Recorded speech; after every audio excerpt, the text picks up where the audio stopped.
Allez, salut les gens, j'espère que vous allez bien, tout le tralala comme d'habitude. Et bienvenue dans cette nouvelle série que l'on appellera Upgrade de Setup. Pour ce premier épisode, on va s'intéresser à un tracker de mouvement de la tête que l'on peut trouver à 200 € de base, mais que l'on peut faire pour une cinquantaine d'euros. Allez, changement de décor et on est parti. À de suite. Allez, tout le monde, du coup, pour ce tracker de tête, on va avoir besoin de 3 LED infrarouges. Je reviens sur la référence après. 3 résistances. Pareil, je vous explique après. Un peu de fil pour relier le tout. Une source d'alimentation et un peu de récup. Moi, personnellement, j'ai fait un truc dans ce style. On va tout caler comme ça pour pouvoir l'accrocher au casque. Et en ce qui concerne, du coup, la récup, on va avoir besoin de faire un attelage dans ce style-là. Si j'arrive à vous le faire voir. Voilà. En gros, 30, 40, 70, 80. C'est l'espacement, entre guillemets, important des LED. Parce que après, de toute façon, on va le remettre sur le logiciel derrière. En ce qui concerne les LED, normalement, c'est celles-ci qui sont conseillées sur tous les tutos, les forums, etc. Ah, là, j'avais une bonne mise au point. Bon. Ce sont les SFH 485p, je crois que c'est, qui ont une certaine longueur d'onde, machin, etc. Personnellement, j'en ai une qui a cramé. Donc, j'ai trouvé ceci, j'ai posé le dessus pour avoir le même angle de diffusion, on dira, et à savoir qu'elles sont un peu plus puissantes. Et qu'en pensant, ça réduit la puissance, donc on devrait être approximativement égal à cela. Pour les résistances, j'y connais absolument rien personnellement. J'ai regardé sur tous les tutos et ils donnaient des références de calcul, de machin, de trucs. Pas moyen d'avoir la bonne résistance pour moi. Tout ce que j'ai trouvé, il faisait avec du 30 ohms. Donc voilà, 30 ohms. 1 kW. Et pour le commencement, on va commencer par mettre les résistances sur les plus des LED que j'ai repéré personnellement comme ceci. Et ensuite, on verra pour brancher avec le fil directement jusqu'au petit boîtier pour l'électricité, petit boîtier de pile. Donc, dans un premier temps, les LED, les résistances, et on se retrouve dessus.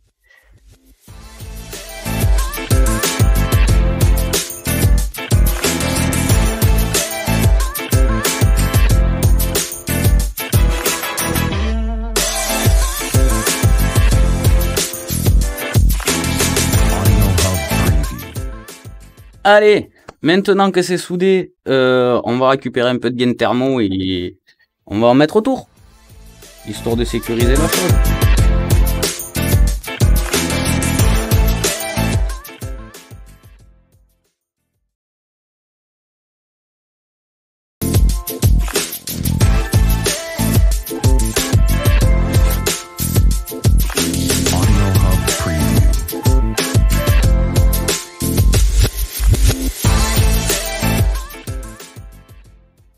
Allez, donc,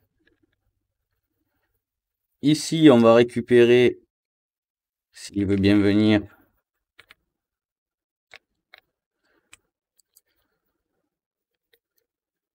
le fil en rab, voire même je vais le laisser passer par là, hop, et venir le récupérer là, directement.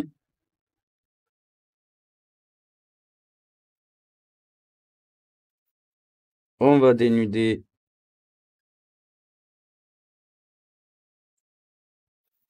voire même couper avant.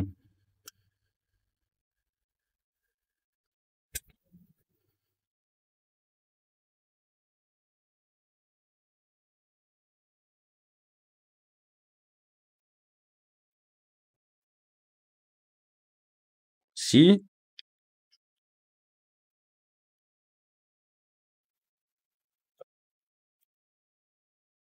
Donc là, histoire d'être bon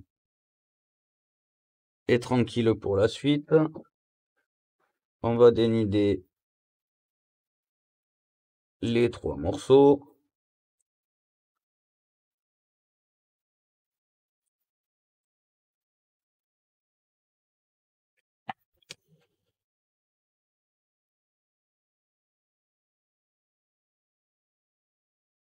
S'amuser directement à réunir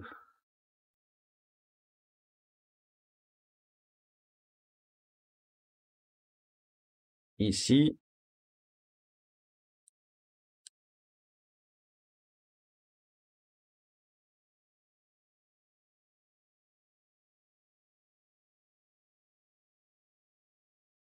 Et à souder ensemble.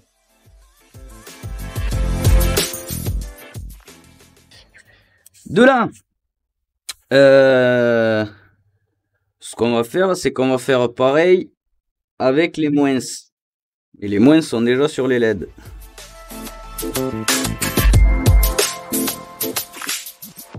Voici. Donc là, dans la logique, on va avoir la bleue au milieu, celle-ci en haut, celle-ci en bas.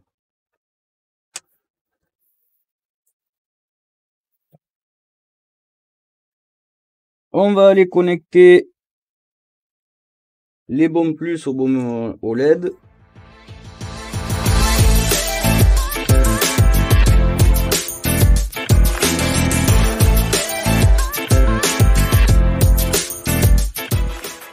Hop.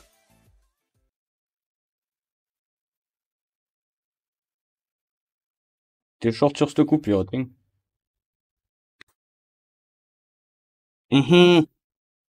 J'en étais sûr. Bon, c'est pas grave, on refera ça juste. Hop.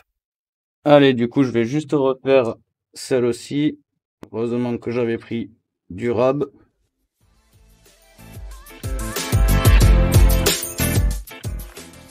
Voici. Donc là, pareil, j'ai pas besoin d'autant. Hop. Et là, dans le principe, on a un circuit fonctionnel.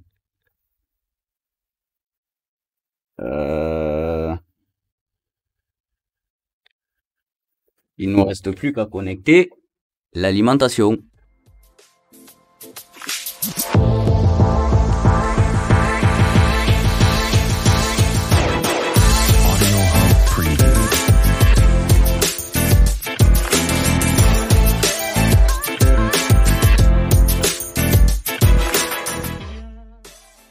Voilà. Et là, dans le principe, on doit avoir un truc fonctionnel. Pour le tester, on va faire un truc simple.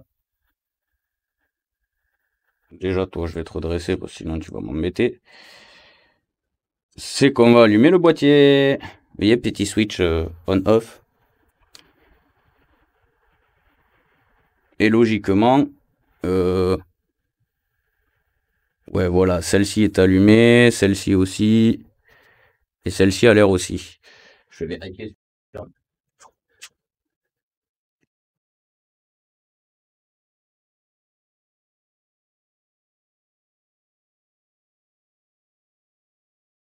Ça a l'air d'être bon.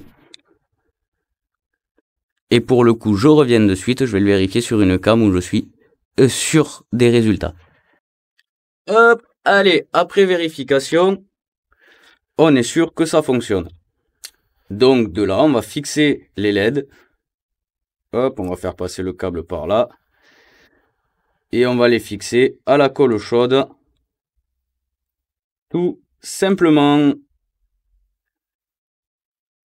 Et à la limite, j'ai même envie, vous voyez,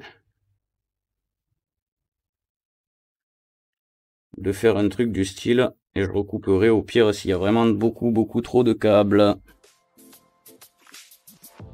Hop. Allez, je branche le pistolet à colle, et on est parti.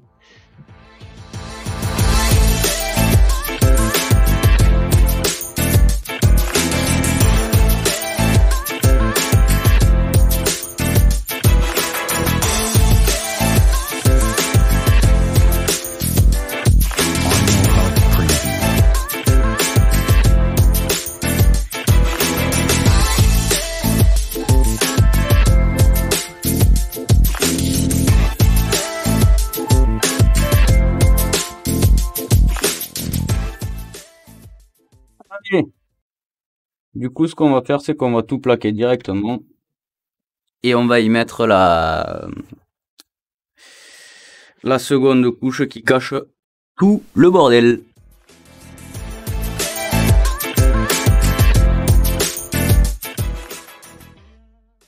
En fait pas, on arrangera de façon à ce que ça fasse propre après. Hein. Ah, merde, il me faut un autre bâton. Ça va que je les ai apportés.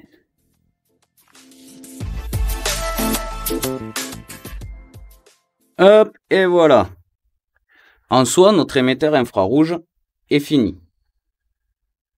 On aura juste, voilà, les détails à peaufiner de façon à ce que ce soit propre et joli quand ça sera sec. Du coup, je vais mettre ça de côté. Donc, ça c'est fait, on a notre émetteur qui est fait.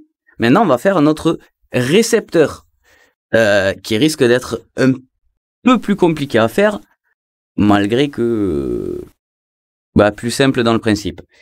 Et pour ça, on va avoir besoin dans un premier temps de bandes magnétiques, hop, d'une vieille VHS, rien de très compliqué. Pour ceux qui voient pas ce que c'est les VHS, vous comprendrez mieux avec ce morceau-là. Hop. Pour ceux qui ont, ça marche aussi avec l'intérieur des disquettes de PC de l'époque. Et une caméra PS3. Aïe. Pourquoi celle-ci? Parce que facilité de trouver les tutos de démontage, etc. Et parce que à peu près tout le monde utilise celle-ci. Mais normalement, dans la logique, c'est faisable avec toutes. Donc, on va démonter cette caméra dans un premier temps pour récupérer juste l'objectif.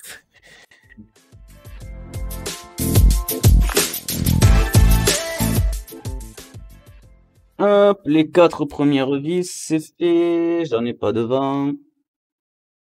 Logiquement, je devrais pouvoir commencer à le séparer.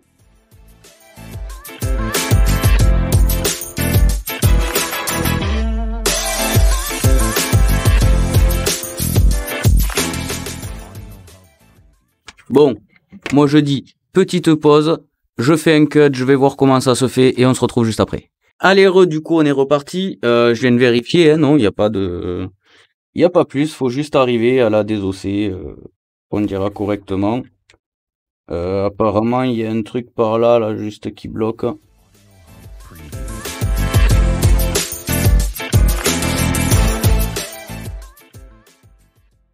Ouais, c'est ça, il y a des clips sur les côtés du coup et ça galère, on a pété les clips, c'est pas grave.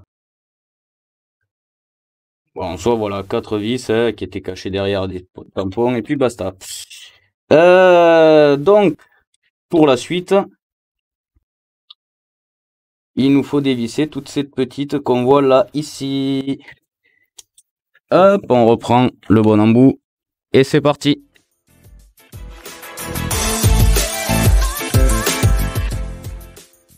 Et du coup, voilà à quoi ressemble notre caméra, vue de l'intérieur. Ah, j'avais pas vu, il y a 2 vis encore.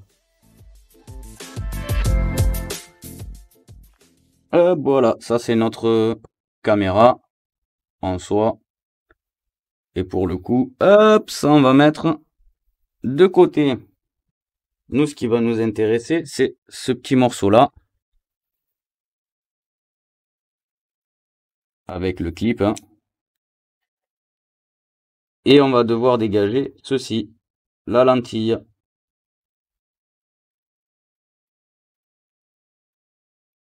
Donc pour ça, ce qu'on va faire, c'est qu'on va chauffer la lame du cutter. Hein, et on va faire ça proprement.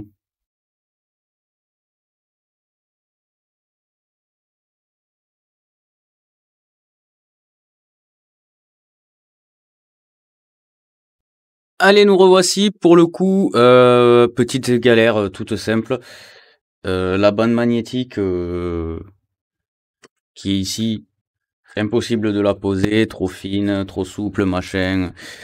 Elle m'a saoulé, je suis allé chercher un morceau de pellicule d'appareil photo. Ça marche aussi, hein, de toute façon. c'est juste pour couvrir la lumière naturelle et pouvoir détecter en fait l'infrarouge sans la lumière naturelle. Donc je viens de tester, j'ai fait ça. Du coup, à la place de la bande magnétique que je vous avais dit, au niveau du capteur, j'ai mis un petit morceau de bande d'appareil photo, ce qui cache la lumière naturelle. De là, nous, on va pouvoir remonter cette caméra. Chose qui devrait pas être très compliquée en soi.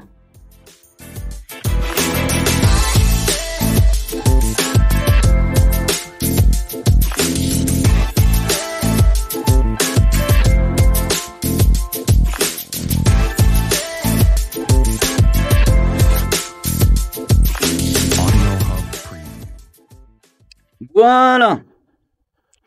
Donc de là, il n'y a plus qu'à se retrouver sur le PC pour le logiciel, la programmation et la démonstration de la caméra. À de suite. Donc, on se retrouve le lendemain sur le setup PC. Pourquoi le lendemain? Parce qu'il m'a fallu modifier, voilà. J'ai supprimé mon arceau, j'avais trop de souplesse, je l'ai fixé directement au casque, au moins ça bouge moins. Je verrai peut-être pour la prochaine vidéo pour faire la version CAPS, ça peut être rigolo. Mais bon. En attendant, on va terminer celle-là.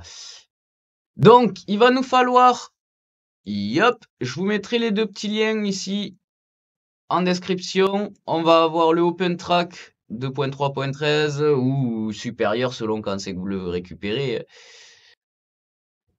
Et le code laboratory download, je vous le mettrai aussi, c'est 3 €, c'est pour avoir les drivers de la caméra PS3 et la version test. Donc l'installeur du CLI et l'OpenTrack qui nous donne ça. L'OpenTrack qui en soi, voilà, il y a juste à décompresser ça. Vous voyez, il est quand même configuré CLI. Et le CLI qui va nous donner ceci, qui va servir à ça. On sélectionne la caméra PS3, preview, hop. Allô? Pourquoi ça capte plus? J'ai plus de batterie dans ma...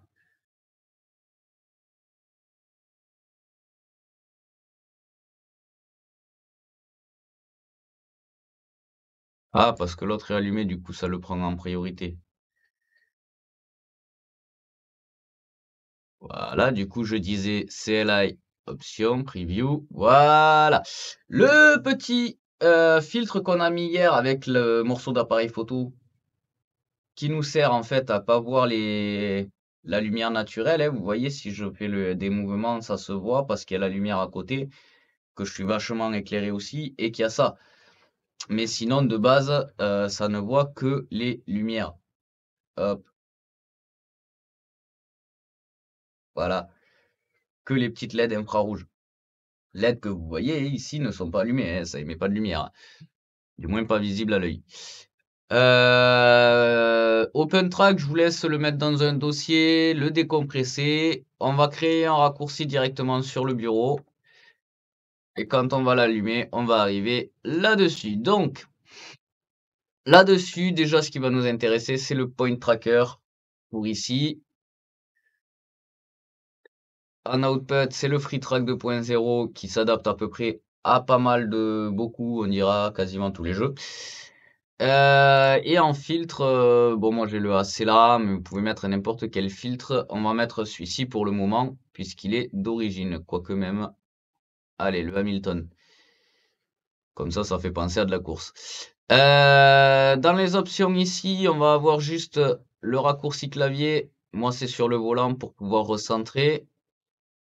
Le output, bon, il n'y a pas grand chose. Relative translation, pareil. Le point tracker, ce qui va nous intéresser, c'est ça, du coup, pour voir plus ou moins les pixels, pour vous montrer vite fait, hop, voilà. Si vous voyez les petits ronds bleus, hop, disparu, hop, trop gros, hop, machin, voilà, du coup, on va les poser à, ouais, par là, c'est pas mal, ça. On va les mettre à 9. Allez. Il capte vachement mieux. Hop, ok. Dans modèle, voilà, là il nous faut renseigner les mesures que je vous ai données, donc c'est celles que j'ai mis moi, hein. Il y en a d'autres qui existent. La calibration, c'est pour voir où vous êtes à peu près de là. Hop. Et le about, il n'y a rien d'autre. Une fois que tout ça c'est fait, on a ça là qu'il va falloir toucher au fur et à mesure du temps, qui va gérer selon les mouvements de la tête, les mouvements physiques dans le jeu. En gros, ça, c'est vos mouvements physiques, ça, c'est les mouvements dans le jeu. Si je fais 45 degrés avec la tête, ça fait 180 degrés ici. Même si c'est pas tout à fait bon, puisque, voilà, la courbe a été changée. Vous pouvez les passer en asymétrique, symétrique du coup, qui ont le même déplacement, asymétrique qui n'ont pas le même déplacement. Donc on a le yaw, le pitch et le roll. Ouais, plus les positions, mais ça encore, j'y touche pas. Et une fois que ça c'est fait, on n'a plus qu'à start. Hop, on cache ça et on démarre le jeu pour la petite démo.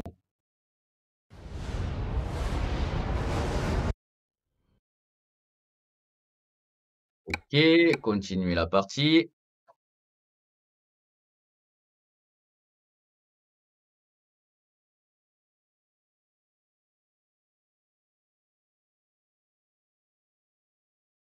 Conduire.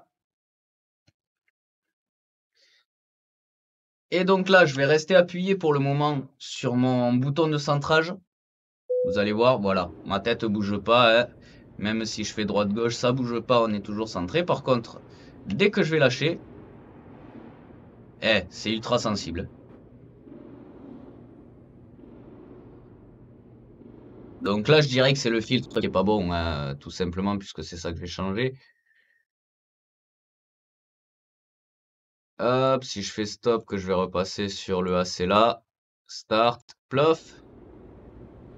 Vous voyez, de suite, c'est beaucoup moins sensible, c'est plus... Mais bon, parce que je l'ai joué aussi.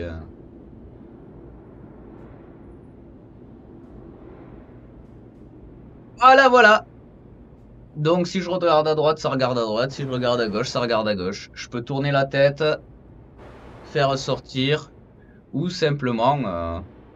voilà.